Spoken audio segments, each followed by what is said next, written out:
বিয়ে দুটি মানুষের এবং দুটি পরিবারের বন্ধন, কিন্তু এই সুন্দর সম্পর্কের মাঝখানে যদি কোনো ধরনের দাবি চলে আসে, তখনই শুরু হয় ভয়ঙ্কর অপরাধের গল্প।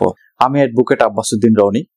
আজকে কথা বলবো যৌতুক সম্পর্কে এবং যৌতুক সম্পর্কে আইন কি বলে। আইন অনুযায়ী যৌতুক মানে হলো বিয়ের আগে অথবা পরে এক পক্ষের কাছে, সেটা স্ত্রী পক্ষ হতে পারে, সেটা স্বামীর পক্ষের হতে পারে, অর্থ, সম্পদ বা কোনো সামগ্রী দাবি করা।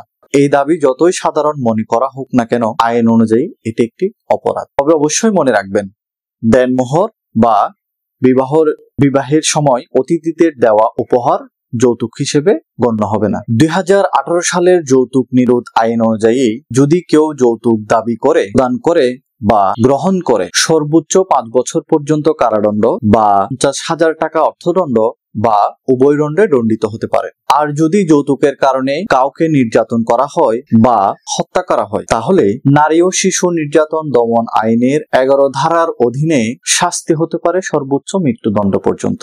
যদি নির্যাতনের কারণে মৃত্যু না ঘটে কিন্তু মারাত্মক জখম হয়েছে, তবে যাবজ্জীবন সশ্রম কারাদণ্ড হতে পারে। আশা করি আমি বোঝাতে পেরেছি যে যৌতুক কি এবং আপনি যদি যৌতুক দাবি করেন আপনার কি শাস্তি হতে পারে।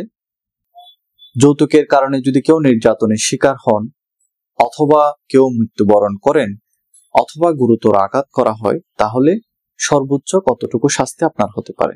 ধন্যবাদ সবাইকে।